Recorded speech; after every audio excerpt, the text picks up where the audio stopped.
Have you ever noticed how thoughts just appear? You're washing the dishes, driving to work, or staring out the window, and suddenly, an idea pops into your head. You didn't plan for it. You didn't choose it. It just happened. So here's a question worth sitting with. If you're not the one choosing your thoughts, who is? Now that might sound strange at first, but think about it. If thoughts arise without your control, then are you really the thinker? This question isn't new. Over 2,500 years ago, the Buddha offered a radical explanation. Everything, including our thoughts, arises due to causes and conditions. In Buddhist philosophy, this is called paticca samuppada, dependent origination. It means no thought exists independently. It's not your thought. It's just the natural result of everything you've seen, heard, felt, or experienced, bubbling up like steam from a boiling pot. Want proof?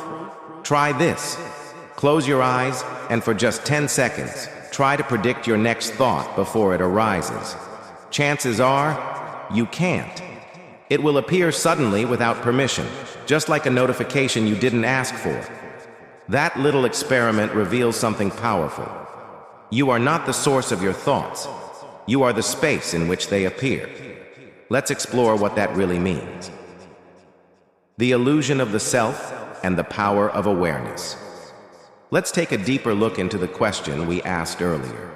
If you're not the one creating your thoughts, then who are you?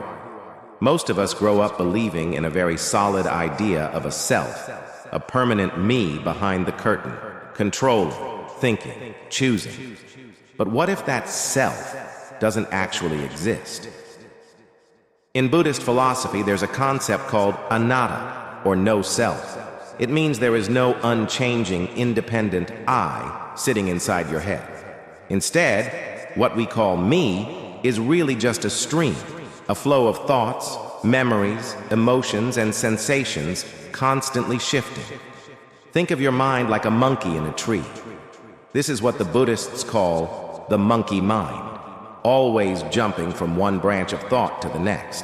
One moment you're replaying an old conversation, the next you're imagining dinner, and the next you're worrying about a meeting tomorrow. But in all that movement, where's the real you? Here's the thing.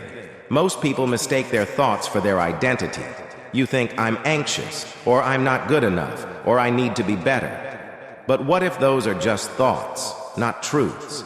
What if the I saying those things is just another idea? Let's try a simple exercise. Close your eyes. Look into your mind. Can you find the thinker behind the thoughts? If you're honest, you won't find anyone there. Just thoughts, appearing, disappearing, like clouds drifting across the sky. This insight isn't just poetic, it's deeply practical. When we stop clinging to the illusion of a solid self, we start to experience freedom. In Buddhist teachings, the mind and body are described in 5 parts, called the 5 aggregates, or panca khanda. 1. Form, rupa, the physical body. 2. Feeling, vedana. Sensations, pleasant, unpleasant, or neutral. 3. Perception, sanya. Recognition, labeling. 4. Mental formations, sankhara, thoughts, intentions, habits. 5. Consciousness, vijnana, awareness of experience. When we investigate these closely, none of them, individually or combined, can be identified as a fixed self. They're always changing. And if everything that makes up you is changing, what exactly are you holding on to? There's a beautiful story in early Buddhist texts about a monk named Khemaka. He was asked if he still had a sense of I, even after deep meditation practice. He replied, I no longer say I am this body or I am this mind, but there's still a faint scent, like the smell of a flower on a cloth. Eventually, through deeper contemplation of the 5 aggregates and the impermanence of all things, he too realized the truth of no self, and with it, peace. So if we are not the thinker, not the self we believed in, then who are we? This brings us to something powerful: awareness. You are not your thoughts. You are the one aware of your thoughts.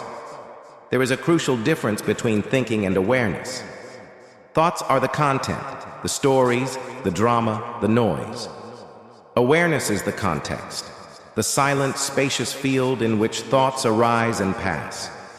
In Buddhism, this quality of clear awareness is cultivated through sati, commonly translated as mindfulness. It means being present, without judgment, simply noticing whatever arises. You don't try to control thoughts. You watch them, like leaves floating down a stream. One famous monk, Anuruddha, trained himself in this practice so deeply that he developed an almost unshakable calm. Even in chaos, his mind remained still, like a quiet lake under the moonlight. And this isn't just for monks. You and I can develop this too. Not to escape life, but to meet it with clarity, courage, and compassion. Here's a helpful metaphor. Imagine your mind is the sky. Thoughts, emotions, even pain, they're just clouds passing through. Some are dark and stormy, some are light and drifting, but the sky itself, it never changes. It's wide, open, and unaffected. That's the nature of your awareness. The more we connect with this awareness, the less we get caught in our thoughts. We begin to cultivate something called upekkha, equanimity. It means observing life with balance. Not indifference, but deep acceptance. Not getting pulled into craving or resistance, but being fully present with what is. And from that space, healing begins. Not because we've fixed everything, but because we've stopped believing we are everything. Next, we'll explore how to bring this awareness into daily life and how it can quietly transform the way we experience ourselves and the world. Thoughts are tools, not masters. So what do we do with all of this? Do we try to stop thinking? Not at all. The goal isn't to eliminate thoughts, it's to change our relationship with them. Think of it this way. The mind is a powerful tool, but only if you're the one holding it. Too often, though, it feels like the thoughts are using us. They run wild, pulling us into worry, fear, regret. But what if we could shift, not by fighting thought, but by observing it wisely? In Buddhist practice, this is called yoniso manasikara, wise attention. It means learning to think intelligently, intentionally, not automatically. When a thought appears, we ask, is this helpful? Is it true? Is it kind? If not, we let it go, like releasing a bird from our hands. Take the story of Angulimala. He was once a feared killer, lost in rage and delusion. But after encountering the Buddha, he saw through his own thoughts. He stopped running, stopped reacting, and became awakened. His transformation wasn't magic. It came from shifting how he used his mind. Here's a practical approach, like solving a tough problem. 1. Set a clear intention. What matters most right now? 2. Watch your thoughts arise. Don't chase them. 3. Create space. No pressure, just patience. 4. Stay balanced, neither clinging nor resisting. 5. Let intuition speak. Often, wisdom comes in the quiet. One last image. The Buddha once said the teachings are like a raft. You use it to cross the river, but you don't carry it on your back afterward.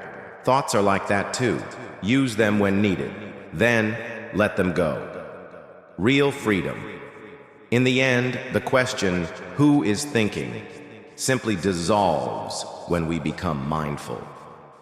We stop searching for the thinker because we realize there was never a fixed self behind the thoughts.